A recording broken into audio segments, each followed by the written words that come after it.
ನನ್ನ ಎಲ್ಲ ಕಾಂಪಿಟೇಟಿವ್ ಆಸ್ಪಿರೆಂಟ್ಸ್ಗೆ ಜೈ Hind. 10th pass ಆದಮೇಲೆ ಗೌರ್ಮೆಂಟ್ ಜಾಬ್ ಬೇಕಾ? ಹಾಗಾದರೆ ಫುಲ್ ವಿಡಿಯೋ ನೋಡಿ. ಯಾಕಂದರೆ ಈ ವಿಡಿಯೋದಲ್ಲಿ 10th ಪಾಸ್ ಆದಮೇಲೆ ಬರುವಂಥ ಬೆಸ್ಟ್ ಸೆಂಟ್ರಲ್ ಗೌರ್ಮೆಂಟ್ ಜಾಬ್ಸ್ ಬಗ್ಗೆ ಹೇಳ್ತೀನಿ, ಬನ್ನಿ. ಮೊದಲನೇದಾಗಿ ಇಂಡಿಯನ್ ಪೋಸ್ಟ್ GDS ಬಗ್ಗೆ ನೋಡೋಣ, ಬನ್ನಿ.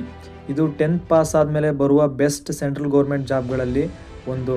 ಸೆಲೆಕ್ಷನ್ ಮೆರಿಟ್ ಬೇಸ್ ಮೇಲೆ ನಡೆಯುತ್ತದೆ.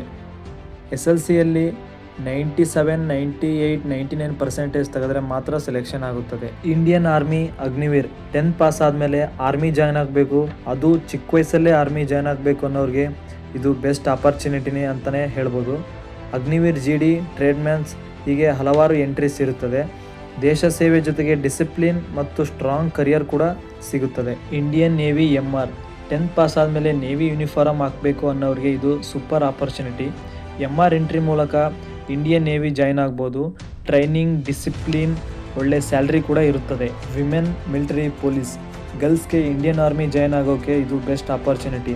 10th ಪಾಸ್ ಆದಮೇಲೆ ವಿಮೆನ್ ಮಿಲಿಟರಿ ಪೊಲೀಸ್ ಎಂಟ್ರಿ ಮೂಲಕ ಆರ್ಮಿ ಕೆರಿಯರ್ ಸ್ಟಾರ್ಟ್ ಮಾಡ್ಬೋದು. ದೇಶ ಸೇವೆ ಮಾಡಬೇಕು ಅನ್ನೋ ಗರ್ಲ್ಸ್ಗೆ ಇದು ಗ್ರೇಟ್ ಆಪರ್ಚುನಿಟಿ. SSC GDಯಲ್ಲಿ BSF, CRPF, CISF, ITBP ಹೀಗೆ ಹಲವು ಫೋರ್ಸಸ್ಗಳಲ್ಲಿ ಜಾಬ್ ಪಡೆಯೋಕ್ಕೆ ಇದು ಬೆಸ್ಟ್ ಆಪರ್ಚುನಿಟಿ ಅಂತಲೇ ಹೇಳ್ಬೋದು. 10th ಪಾಸ್ ಕ್ವಾಲಿಫಿಕೇಷನ್ ಮೇಲೆ ಸೆಂಟ್ರಲ್ ಗೌರ್ಮೆಂಟ್ ಜಾಬಲ್ಲಿ ಅದು ಆರ್ಮಿ ಯೂನಿಫಾರ್ಮಲ್ಲಿ ಜಾಬ್ ಸಿಗುತ್ತದೆ. ಪ್ಯಾರಾಮಿಲಿಟರಿ ಫೋರ್ಸಸ್ಸಲ್ಲಿ ಕಾನ್ಸ್ಟೇಬಲ್, ಟ್ರೇಡ್ಮ್ಯಾನ್ ಅಂತ ಹುದ್ದೆಗಳು ಇದ್ದಾವೆ. BSF, CRPF, CISF, ITBP ಹೀಗೆ ಹಲವು ಫೋರ್ಸಸ್ಗಳಲ್ಲಿ ಪ್ರತಿ ವರ್ಷ ಕಾನ್ಸ್ಟೇಬಲ್ ಮತ್ತು ಟ್ರೇಡ್ಮ್ಯಾನ್ ಪೋಸ್ಟ್ಗಳನ್ನು ಕಾಲ್ಫಾರ್ ಮಾಡ್ತಾ ಇರ್ತಾರೆ. ಇದು ಕೂಡ 10th ಕ್ವಾಲಿಫಿಕೇಷನ್ ಮೇಲೆ ಆರ್ಮಿ ಯೂನಿಫಾರ್ಮ್ ಪಡೆಯೋ ಬೆಸ್ಟ್ ಆಪರ್ಚುನಿಟಿ.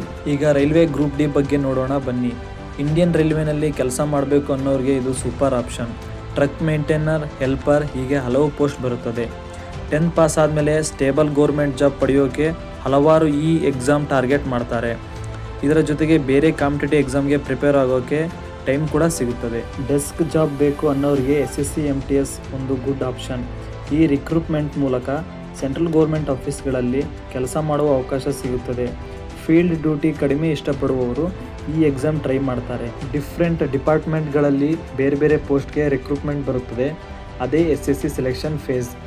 ಒಂದೇ ಎಕ್ಸಾಮ್ ಮೂಲಕ ಹಲವು ಜಾಬ್ ಆಪರ್ಚುನಿಟೀಸ್ ಸಿಗುತ್ತದೆ.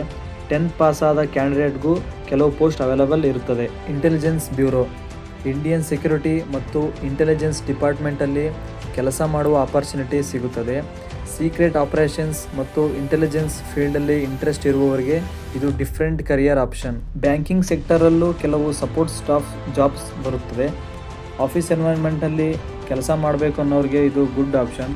ಸ್ಟೇಬಲ್ ಕೆರಿಯರ್ ಮತ್ತು ಬೇರೆ ಎಕ್ಸಾಮ್ಸ್ಗಳಿಗೆ ಓದೋಕ್ಕೆ ಸಮಯ ಕೂಡ ಸಿಗುತ್ತದೆ. ಡ್ರೈವಿಂಗ್ ಲವರ್ಗಾಗಿ ಡಿಫೆನ್ಸ್ ಡ್ರೈವರ್ ಜಾಬ್ ಕೂಡ ಬರ್ತವೆ. BSF, CRPF, CISF ಹೀಗೆ ಹಲವು ಡಿಪಾರ್ಟ್ಮೆಂಟ್ಗಳಲ್ಲಿ ಡಿಫ್ರೆಂಟ್ ವೆಹಿಕಲ್ ಡ್ರೈವ್ ಮಾಡುವ ಅವಕಾಶ ಕೂಡ ಸಿಗುತ್ತದೆ. ಡ್ರೈವಿಂಗ್ ಸ್ಕಿಲ್ ಇರುವವರಿಗೆ ಇದು ಡಿಫ್ರೆಂಟ್ ಗೌರ್ಮೆಂಟ್ ಕೆರಿಯರ್ ಆಪ್ಷನ್ನೇ ಬಿಲ್ಡ್ ಮಾಡುತ್ತೆ. ಈ ವಿಡಿಯೋದಲ್ಲಿ ಮೇಜರ್ ಆಗಿ ಬರುವ 10th ಪಾಸ್ ಸೆಂಟ್ರಲ್ ಗೌರ್ಮೆಂಟ್ ಜಾಬ್ಸ್ಗಳನ್ನು ಆಲ್ಮೋಸ್ಟ್ ಕವರ್ ಮಾಡಿದ್ದೀನಿ. ಸ್ಯಾಲ್ರಿ, ಏಜ್ ಲಿಮಿಟ್ ಮತ್ತು ಡೀಟೇಲ್ ಇನ್ಫಾರ್ಮೇಷನ್ ನೋಟಿಫಿಕೇಷನ್ ಪ್ರಕಾರ ಚೇಂಜ್ ಆಗ್ತಾ ಇರುತ್ತೆ. ಹಾಗಾಗಿ ಅಪ್ಲೈ ಮಾಡುವ ಮುಂಚೆ ಅಫಿಷಿಯಲ್ ನೋಟಿಫಿಕೇಷನ್ ಚೆಕ್ ಮಾಡೋದನ್ನು ಮರಿಬೇಡಿ. ವಿಡಿಯೋ ಯೂಸ್ಫುಲ್ ಆಗಿದ್ದರೆ ಲೈಕ್ ಮಾಡಿ, ಶೇರ್ ಮಾಡಿ. ಇನ್ನೂ ಇಂತಹ ಗೌರ್ಮೆಂಟ್ ಜಾಬ್ಸ್ ಅಪ್ಡೇಟ್ಸ್ಗಾಗಿ ಸಬ್ಸ್ಕ್ರೈಬ್ ಮಾಡಿ. ಜೈ ಹಿಂದ್.